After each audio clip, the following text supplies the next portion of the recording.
Hello everybody, welcome back to my channel, and today we're going to be going through a little bit more in depth in my RPG that I am making. So let's get going. One thing that I am working really hard on is making it so that my RPG can flow smoothly and quickly without much preparation. So for instance, let's say you are GMing or DMing for your party, okay?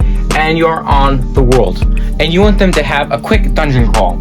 So you have your description of what the land looks like around. So you got like mountains, and you have trees, and then you describe like a door that leads down into a dungeon. I am making it so that you can have only 2 things written down to create a monster. All you need is an attack and blood points. Now, if you haven't watched any of my other videos on this, blood points are the equivalent of HP, and there is a limited amount depending on the for the players. And the attacks are simpler and are easier to control. So, let's say you are putting your party through a dungeon. So first, they enter the dungeon and they go down some stairs, and then they enter the first room of the dungeon. And so you're like, okay, I want to have them fight a frog. And so you pull out this horrible, terrifying monster that will attack them at the first sight. Yeah. Then, after they take out this monster, you can quickly just say, okay, there is another door. And so, once they go through the next door and collect whatever loot you put in there, they will just go down another set of stairs.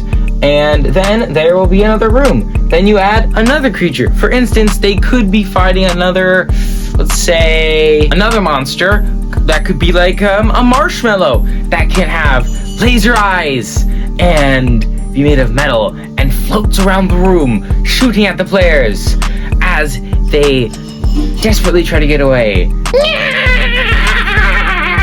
And then after they take that out and take the loot, then you just quickly, more and more, work on down until you get to the bottom of the dungeon. And once they get to the bottom of the dungeon, either there are 2 possibilities to once they get to the end, or X that marks the spot. Once they get to the end, there are 2 things that can happen. First off, either they teleport back out of the dungeon, which is what will happen most of the time. Or if they're extremely lucky or unlucky, depending on how nice of a GM you are, they will end up eventually at the core. Now, the core is at the very bottom or center of the world. This is where there is a coffin, which is the source of all magic in this world. The coffin is the coffin of the god of chaos. Now, the god of chaos, over 1,000 years ago, or whatever, tried to take over by killing all of the other gods. So the other gods killed him, and after doing so, they locked his body at the bottom of the earth, which now emanates magic, affecting things as the magic rises through the world. A thing I forgot to touch on is how the world works and its shape. So we live on a circle, a sphere, per se, okay? In this world, though, they are on a cylinder. So the idea of the world being flat, okay, I took that and I had the thought, well, if the world was flat, how would it stay in place? Well, the answer to that would be that it's a big pillar. And at the very bottom of the pillar, there is the god who is dead, which makes this force of energy that bubbles around the bottom of this pillar, which then makes it so that it stays upright and doesn't tip over. And then there's also the question, well, what about the day and night cycle? And if it's flat, how does that work? Well, there isn't a sun. Instead, we have light stones, which act as smaller suns, but they're stone. And so they have this cycle where they go up and down. So at an angle, so they go up and then they go down below the edge, and then they go up again, creating a day-night cycle. Another question you could ask is, well, how big is the world? Well, I have a quick and simple way of answering that. It doesn't matter. So let's say you're building a world and you draw out the top, and then you don't know what you're going to put on. I have made it so that your party can connect their characters into the world. So you will give your party let's say, a couple little pointers. So ask all of them to create one town, and then have each of them come up with 5 NPCs. And then you have them come up with 3 locations, and so on, okay? And then you draw out the continents. So let's say we have a continent here, a continent here, a continent here, and then one big continent, one other big continent right here. Alright, so we have our continents. And let's say you have one player who comes up with a town called Smellingsburg. And so, Smellingsburg, you ask them, hey, what's the climate around here? Okay, and then you have like you have your polar caps, or unless you don't have your polar caps, like, okay, well, it's in the north. Then you're like, okay, so let's put Smellingsburg here. And then you write down Smellingsburg, then you write down Smellingsburg, and then you can, if you want, this is what I'm probably gonna do, is have a doc that you have them textual information, and then you write down the title of the town, and then you have all the information right below that. So we have Smellingsburg, and then for NPCs, then on the dock you would have them write down the NPCs. So let's say Frederick, that's a G. Frederick Bottom. And they also make John Wilbank. And they make these NPCs that you can have in the world. And all of your players can do this, so that by the end, your map and world is filled with locations, and people, and monsters. Well, that's more of your job, but I'll get into that in a sec. And your world will be filled with all these marvelous magical things that have been created. And then of course, as the dungeon master, you can add things to it or take away things. Because let's say they're like, oh, in this town there's a gold mine that anybody can go into, and you're just like, that might ruin things. Then you can just be like, okay, gonna change that a little bit. People can pay to go into the gold mine, and they'll have to give up 50% of the gold that they find in the mine for the rest of the fee. And so yeah, that's a quick little world building method. Next are monsters. So let's move over to my wall. This is the wall. The wall is a place where I put all of my art for my RPG. So we have different monsters and different creatures that have been developed over time. I have more art, but most of it is not complete. But these are the things that I have completed for my RPG. So first off, we have the Snitch right here.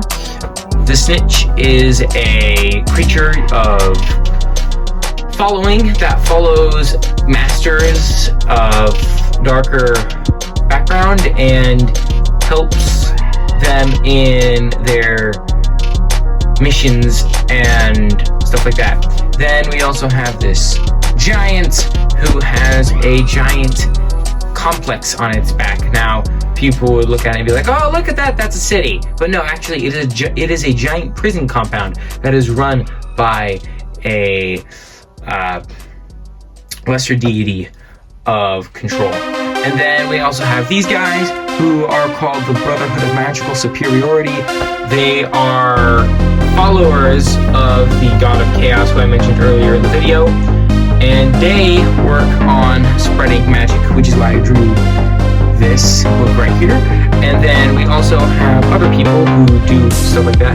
We have this guy who is a magical blacksmith who could maybe assist the Brotherhood of Magical Superiority, or assist the giant, or assist the person who controls these guys, or whatever. And then we have, this is a drawing of a lesser deity. It's not done yet. Oh no, this is done. I just don't know which lesser deity it is. And then this is a little piece of work that I drew of how magic is used in the books to create spell books. But on that, the way that you make stat blocks for monsters is extremely simple. All you need to write down are the blood points and their attacks. This guy right here, his blood points would probably be around 10 blood points because he's the leader of their small group, and 10 blood points is about the average for creatures, considering most creatures have up to around 5 whenever I'm dealing for my siblings and friends. But And he has this staff, which is a magical staff that he can use to cast spells through that shoot spikes. That is one of the spells that he knows.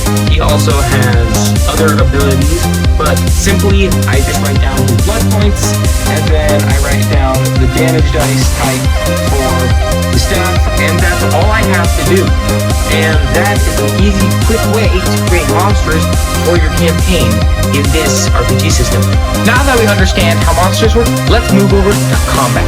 Next is combat. So the way combat typically works in other RPGs is you roll a d20, and then you write down a number. So let's say you roll a 15, and then the bad guy rolls a 17, and then your friend rolls a natural 20, and then you have another friend who rolls a 2. So that person is gonna go last, and then you go one by one by one by one, and around and around and around until you kill said bad guy and he is dead. That takes long, and I personally dislike it. So I developed a new combat system that is simpler, easy to learn, and doesn't take as long. So let's say you have a battlefield. You are standing here with your majestic staff, and you have your wizard hat, and you have 2 friends who are of varying race and are also prepared for combat, just like you. And you guys have run into a beast. What could it be? I don't know. Let's say it's another person, because I can only draw that instinct person stuff. So let's say you are fighting this other person. Now, typically in D&D, you would all take turns, kind of like in an online app RPG, where you would go, I attack you, and then after him, his move would do some damage, and his damage bar, his HP bar would go down, while instead it's just his generic HP, and it goes down and down and down. But in my RPG, the way it works is instead you have your enemy who constantly moves around the board. Now you might be thinking, Melton, this is extremely chaotic, and the bad guy could hit the good guys way more times than they can hit him in a short period of time. Well, my friend, that's the thing. All the player has to do, let's say you notice that this bad guy is going to do something to this friend, and you say, hey, DM, I want to do something, or go, or whatever. You want to go, and so the DM's like, okay, what do you want to do? And let's say you cast a spell that creates a wall of stone in front of this enemy, preventing him from harming your friend, which will then make it so that he will have to instead attack him. But since he's also a friend and he's also a person, he also can make decisions. He'll be like, hey, GM, I want to go too. And then he will throw a little tiny knife, which will then stab him or something. And pretty much I call this interruptive combat. Pretty much the GM does things with the pieces on the board, or mentally does things in the game, and as he's describing stuff happening, you can just say, your players will just say, hey, I want to do something now. Then they do it. Now, you might be like, oh, well, I don't want to be interrupted. Then, okay, just make sure that you get what you want to say out of your mouth first, and then also, if 2 of them want to do something at the same time, that's totally okay. Just have them describe it at separate times, like right after the other, and then have them do it at the same time in game.